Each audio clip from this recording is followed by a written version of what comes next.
오늘 함께 볼 말씀은 마태복음 3장 13절에서 17절 말씀입니다. 제가 봉독해 올리도록 하겠습니다. 이때에 예수께서 갈릴리부터 요단강에 이르러 요한에게 세례를 받으려 하시니 요한이 말려 이르되 내가 당신에게서 세례를 받아야 할 터인데 당신이 내게로 오시나이까? 예수께서 대답하여 이르시되 이제 허락하라. 우리가 이와 같이 하여 모든 의를 이루는 것이 합당하니라 하시니 이에 요한이 허락하는지라. 예수께서 세례를 받으시고 곧 물에서 올라오실새 하늘이 열리고 하나님의 성령이 비둘기같이 내려 자기 위에 임하심을 보시더니 하늘로부터 소리가 있어 말씀하시되 이는 내 사랑하는 아들이요 내 기뻐하는 자라 하시니라. 아멘. 네, 오늘도 예배 자리에 나오신 모든 분들을 환영하고 축복합니다. 말씀을 시작하기에 앞서 질문 한 가지를 하고자 합니다. 성도 여러분, 예수님에 대하여 얼마나 알고 계십니까? 저는 지금까지 모태신앙으로 29년간 교회를 나오고 있지만 아직까지도 예수님에 대하여 많이 알지 못한다라는 생각이 듭니다. 성경을 보면 볼수록 예수님에 대하여, 하나님에 대하여 아는 것이 많지 않다라고 느껴지고 있습니다. 성도님들은 어떤지 잘 모르겠습니다.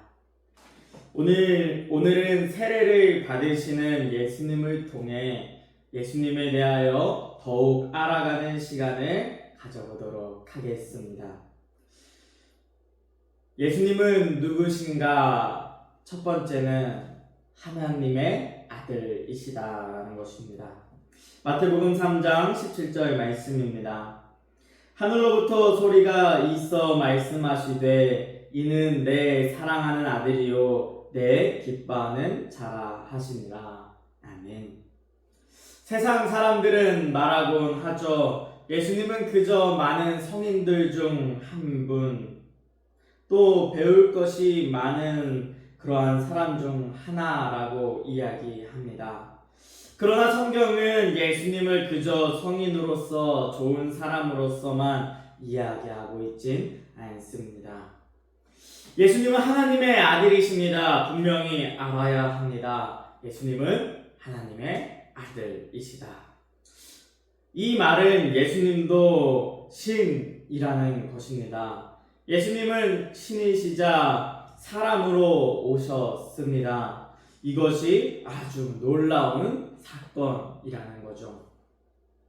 너무나도 우리를 사랑하셔서 우리와 같은 모습으로 오셨다라는 것입니다. 생각해 봅시다. 만약 내가 너무나도 개를 사랑하여 개의 모습으로 정말 개와 같은 모습으로 우리가 살고 싶습니까?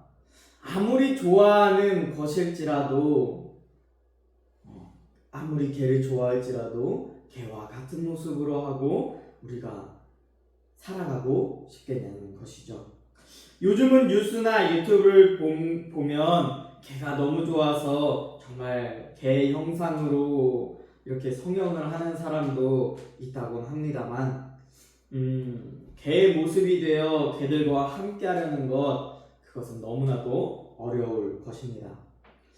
그런데 예수님께서는 성육신 하심으로 낮아지심을 보여주셨습니다. 빌립보서 2장 6절에서 8절 말씀입니다.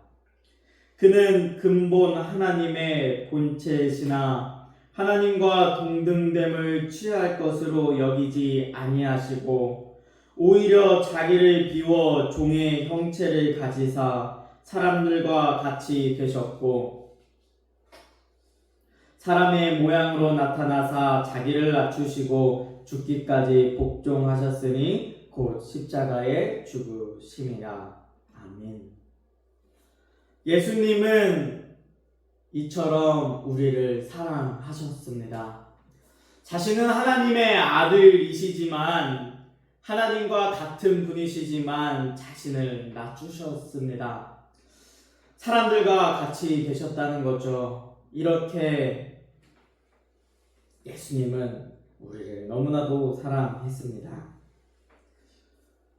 이렇게 말씀을 전하니 예수님만 우리를 사랑한 것 같습니다. 그렇지만 아니라는 것은 성경에선 보여줍니다. 하나님도 우리를 사랑하셨습니다. 그 아들 예수님을 우리에게 보내주시는 사랑이죠. 요한복음 3장 16절 말씀입니다. 하나님이 세상을 이처럼 사랑하사 독생자를 주셨으니 이는 그를 믿는 자마다 멸망하지 않고 영생을 얻게 하려 하시니라. 아멘. 하나님은 그의 하나뿐인 아들 예수님을 우리에게 보내주시는 사랑을 보여주셨습니다.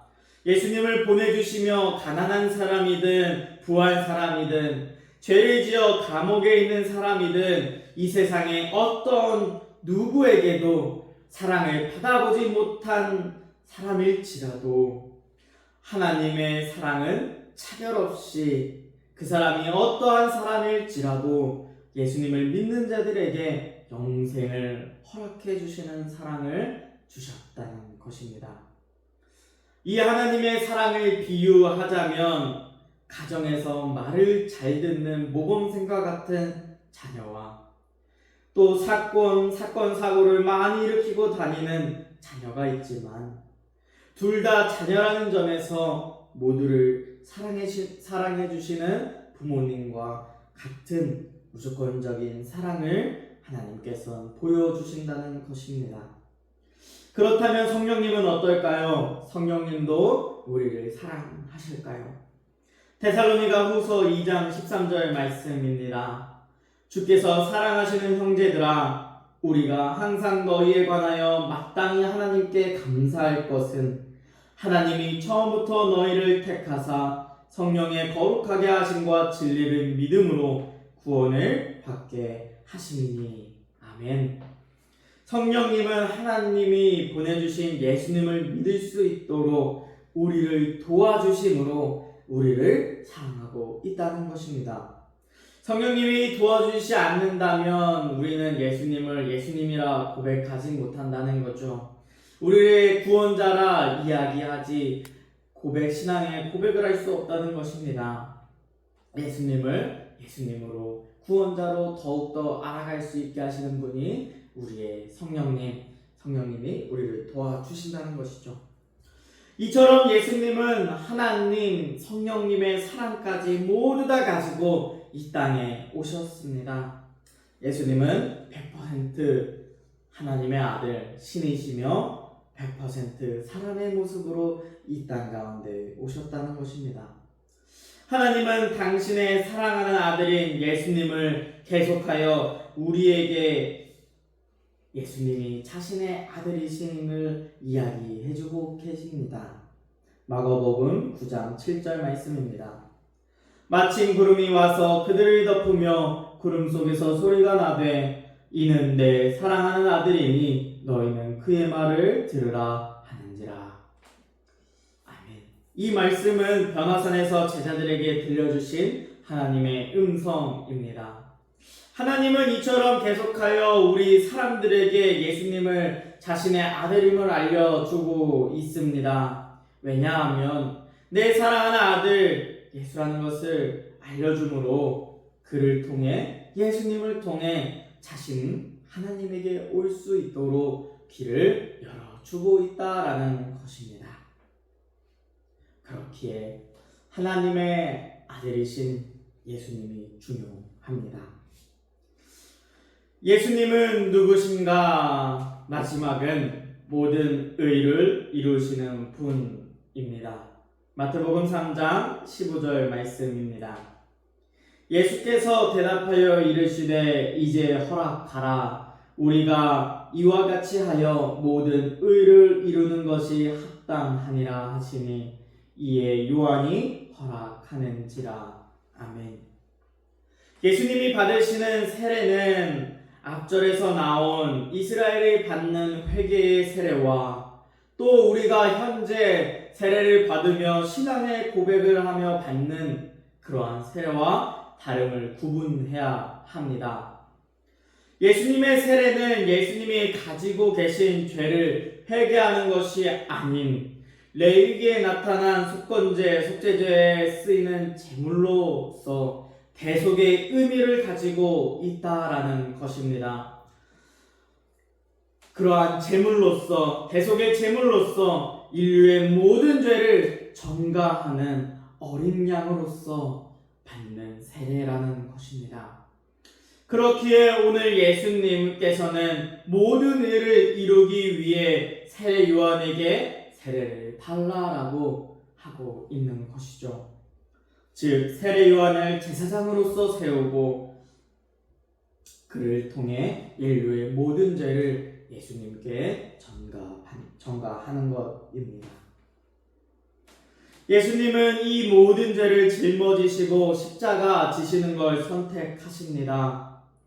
죄 없으신 분이나 또 하나님의 아들이시나 그분이 우리의 죄를 위하여 십자가 지는 고통을 당하시는 것입니다. 이사야 53장 2절에서 12절 말씀입니다. 그는 주 앞에서 자라나기를 연한 순 같고 마른 땅에서 나온 뿌리 같아서 고운 모양도 없고 품체도 없은즉 우리가 보기에 흠모할 만한 아름다운 것이 없도다. 그는 멸시를 받아 사람들에게 버림받았으며 간고를 많이 겪었으며 질고를 아는 자라. 마치 사람들이 그에게서 얼굴을 가리는 것 같이 멸시를 당하였고 우리도 그를 귀히 여기지 아니하였도다. 그는 실로 우리의 질고를 지고 우리의 슬픔을 당하였거늘 우리는 생각하기를 그는 징벌을 받아 하나님께 맞으며 고난을 당한다 하였노라. 그가 찔림은 우리의 허물 때문이요 그가 상함은 우리의 죄악 때문이라. 그가 징계를 받음으로 우리는 평화를 누리고 그가 채찍에 맞음으로 우리는 나음을 받았도다. 우리는 다 양 같아서 그릇 행하여 각기 제 길로 갔거늘 여호와께서는 우리 모두의 죄악을 그에게 담당시키셨도다. 그가 곤욕을 당하여 괴로울 때에도 그의 입을 열지 아니하였으며 마치 도수장으로 끌려가는 어린 양과 털 깎는 자 앞에서 잠잠한 양같이 그의 입을 열지 아니하였도다. 그는 곤욕과 신문을 당하고 끌려갔으나 그 세대 중에 누가 생각하기를 그가 살아있는 자들의 땅에서 끊어지면 마땅히 형벌받을 내 백성의 허물 때문이라 하였으리요. 그는 강포를 행하지 아니하였고 그의 입에 거짓이 없었으나 그의 무덤이 악인들과 함께 있었으며 그가 죽은 후에 부자와 함께 있었도다.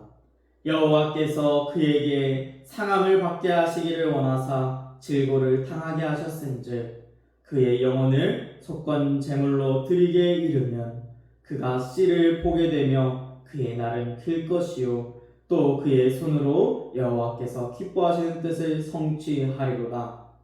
그가 자기 영혼의 수고한 것을 보고 만족하게 여길 것이라. 나의 의로운 종이 자기 지식으로 많은 사람을 의롭게 하며 또 그들의 죄악을 친히 담당하리로다. 그러므로 내가 그에게 존귀한 자와 함께 몫을 받게 하며 강한 자와 함께 탈취한 것을 나누게 하리니 이는 그가 자기 영혼을 버려 사망에 이르게 하며 범죄자 중 하나로 헤아림을 받았음이니라. 그러나 그가 많은 사람의 죄를 담당하며 범죄자를 위하여 기도하였느니라. 아멘. 예수님은 자신을 속건제로 드림으로 우리의 연약함, 우리의 모든 죄를 짊어지셨습니다. 하나님의 아들이시지만 그것을 포기하고 이 땅에 오셔서 멸시받으시고 채찍 당하시며 찔림을 받게 되었습니다. 그것뿐만이 아닙니다. 너무나도 악한 죄인인 우리에게 예수님의 의로우심, 예수님의 아무 죄 없음을 우리에게 주셨습니다. 더러운 우리에게, 너무나도 더러운 우리에게 깨끗한 흰옷을 입혀 주셨습니다. 그것이 예수님의 모든 의로움을 이루는 것이었습니다. 깨끗해진 우리 그리스도인들에게 하시는 말씀이 있습니다. 로마서 13장 14절 말씀입니다. 오직 주 예수 그리스도로 옷 입고 정욕을 위하여 육신의 일을 도모하지 말라. 아멘. 요한계시록 22장 14절엔 이렇게 말씀합니다. 자기 두루마기를 빠는 자들은 복이 있으니 이는 그들이 생명나무에 나아가며 문들을 통하여 성에 들어갈 권세를 받으려 함이로다. 아멘. 예수님을 믿는 우리 그리스도인들은 예수님의 거룩하심을 덧입고 살아가는 자들입니다. 그렇기에 이전의 모든 것들, 우리의 어떠한 것들을 버리고 또 이것들을 하나님께서 기억하시지도 않으시며 믿음으로 받은 예수 그리스도의 거룩함만을 하나님께서 바라보시며 우리를 구원해 주신다는 사실을 기억하셔야 합니다. 그래서 우리가 오직 예수 그리스도를 믿는 믿음으로 살아가야 하는 이유이죠. 저는 이 예수님이 너무나도 좋고 감사하여 말씀을 전하는 이 자리까지 왔습니다. 제가 이 자리에 올 수 있었던 것도 당연히 하나님의 부르심이 있었지만 그 부르심에 순종할 수 있었던 것은 먼저 하나님의 말씀에 순종하여 죽음까지 아끼지 아니하셨던 예수님이 있었기 때문입니다. 나를 너무나도 사랑하셔서 이 못난 이 죄인을 살리시기 위해 죽으셨다는 것이 너무나도 죄송하고 또 감사했습니다.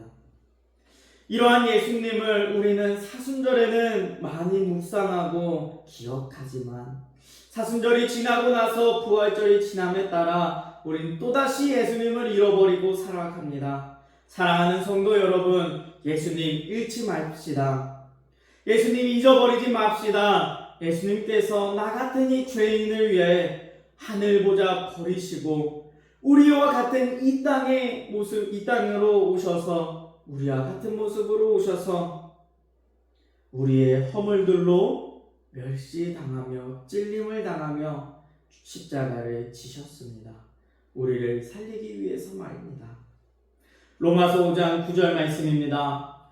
그러면 이제 우리가 그의 피로 말미암아 의롭다 하심을 받았으니 더욱 그로 말미암아 진노하심에서 구원을 받을 것이니. 아멘. 예수님의 피로 말미암아 살게 된 우리입니다. 그리스도인들이 오직 붙잡아야 할 믿음, 오직 예수 그리스도를 믿는 믿음인 줄 믿습니다. 말씀을 마무리하도록 하겠습니다. 오늘은 세례를 받으시는 예수님을 통해 예수님은 누구신가에 대하여 은혜를 나누었습니다. 기억해야 됩니다. 예수님은 하나님의 아들이십니다. 그는 100% 신이시자 100% 사람의 모습으로 이 땅에 오셨습니다. 그러니 죄가 없으신 분이시죠. 그러한 분이 우리의 모든 죄를 짊어지시고 십자가에서 고난을 당하셨습니다. 그리고 다시 살아나셨죠. 우리가 믿는 예수님이 바로 이러한 분이라는 겁니다. 어떠한 성인 중에 한 분으로서 이야기될 뿐이 아니며 예수님을 믿음으로 통하여 구원에 이르게 된다는 것입니다. 기억해야 합니다. 우리 예수님 잊지 맙시다. 우리가 각자의 삶을 살아갈 때에 우리는 예수님의 피로 사신 자들이다. 우리는 예수님의 자녀다. 예수님으로 구원받은 자녀다름을 다 구원받은 자임을 기억하며 예수님이 나를 위해 오셨음을 기억하며 예수님이 다시 오시는 그날까지 오직 예수 그리스도를 믿는 믿음 안에서 살아가시기를 축복하고 소망합니다. 기도하도록 하겠습니다.